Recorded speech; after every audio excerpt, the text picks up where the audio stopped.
What is up, everyone? So, I'm a psychic medium, and I oftentimes get channeled by spirits on all realms that mean me and the collective no harm. Okay, I don't shy away from my dark and my light energies. I embrace it all because that's what spiritual awakening is. Anyway, there I run a YouTube channel called Spiritology Sense. There is a little boy between 11 and 13 that just ran up in my house just now. Regular occurrence, but he's a foster kid that um, went missing. Okay. I don't know how long ago this kid went missing, but this kid is now dead. This kid just died. Okay. He's between 11 and 13 years old. He's a slender looking boy. I don't know if he was slender when he went missing. Dark complexion, shortly shaved hair. He looked pretty, he was moving very fast. He looked pretty, lost. Like, I don't know, like he was running. But, when I asked, what he died from, I heard continent, and I also heard cross country trip, and I heard something about I even saw something within a jar of it's either a window through a boat or a car window that he got ejected through, because I have to leave, so I didn't have time to look into it. But what I really want to talk about is stop don't adopt these kids or take these kids into your home for just a check. Growing up, I was a foster kid, throughout some time in my life. I wasn't the entire time, but I was, and luckily for me, my foster mom was very nice to me. Okay. She was, very loving towards me and very compassionate towards me. But there are other kids that didn't have the same experience as I did, and so I get to see a lot of things that happen within the home. Okay, don't treat these kids badly. These kids have feelings, and if they lash out, it's not that they're bad; it's that the situation that they had to endure was bad. And so that's the aftermath. That's the result of what they went through. You just have to nurture them through it. You're going to have patience with them, okay? It's not about your pocket, it's about patience. Okay, if you have patience with them, they won't run away. They won't feel the need to sell stuff on the street to make a buck. It's not going to cost you anything to give them some money. It's not going to cost you anything to give them some love. It's not going to cost you anything to just listen to them and exercise some patience with them.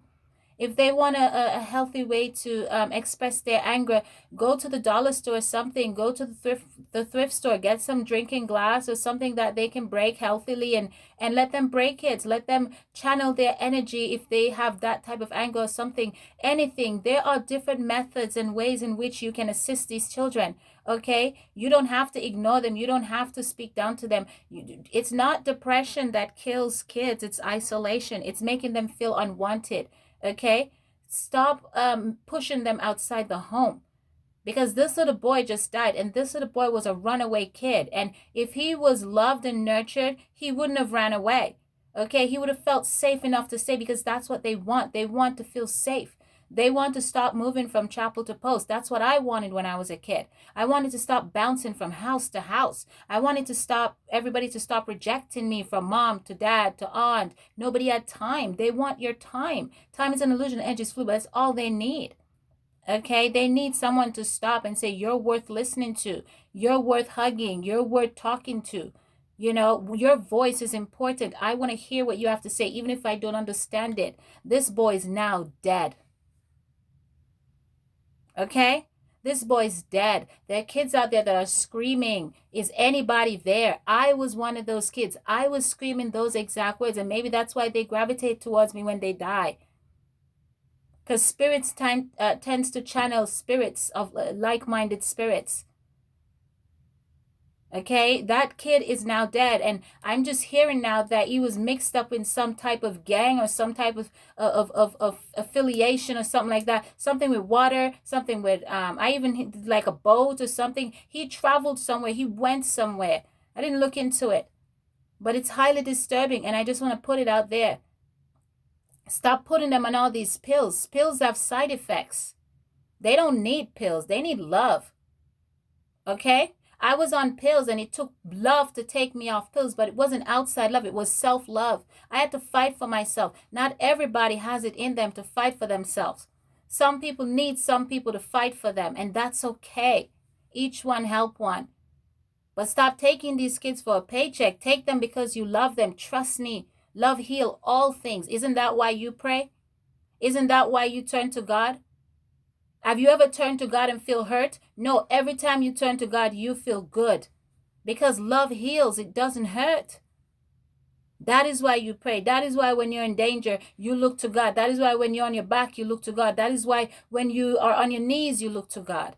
Because love heals, it doesn't hurt. Don't let anybody tell you love is conflicting or it hurt. It doesn't. Stop pushing these babies out the home. They're difficult. I know they're difficult. They're little brats, okay? They're monstrous little brats, but we love these monstrous little brats, okay? They're tough, man. They're really tough, but think about what they've been through. It's not easy. When a child is born, a mother and father is God in the eyes of a child. And when God, in quotes, failed that child, there's nowhere to go. I know. Because you're saying, oh my God, if the one person, the two people that's supposed to love me the most, my dad loves me. The only thing is my dad didn't have time because my dad was a street guy. My dad was a gang. My dad was, in Jamaica, you call him gunman. My dad was a thug. In America, you call him thugs. So my dad didn't have time. And I'm grateful today that my dad didn't have time. My dad, he didn't give me his presents. He didn't give me a lot of presents, but he gave me his presents. So whenever I do see my dad, if he's not arrested or running the streets or something, whenever I do see my dad, he put a lot of wisdom into me. He dumped a lot of nurture. So he made his time count. So I don't have daddy issues. So when my dad walked away from me, I was good because every time I see him, he made sure it counted. And that's what helped save me because he used to lecture me a lot. You know, so the point of me saying that is time is important. The things you say to these kids is important. Because that's what's going to pull them out of depression one day. That's what's going to pull them out of a bad relationship one day. That's what's going to take them off those pills one day. That's what's going to save them from a gang one day. It's those same words that are going to come back and pull them up out of a slump. You got to give them something. You got to plant seeds and give them something to hang on to. You'll get it. Let me tell you something. Kids get older and stronger. Adults get older and weaker. You have to help these babies. They won't forget.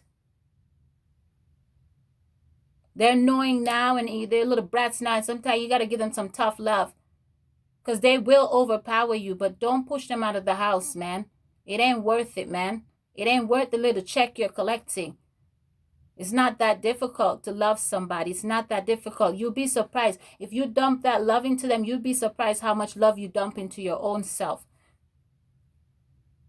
That little boy's dead, and that breaks my heart.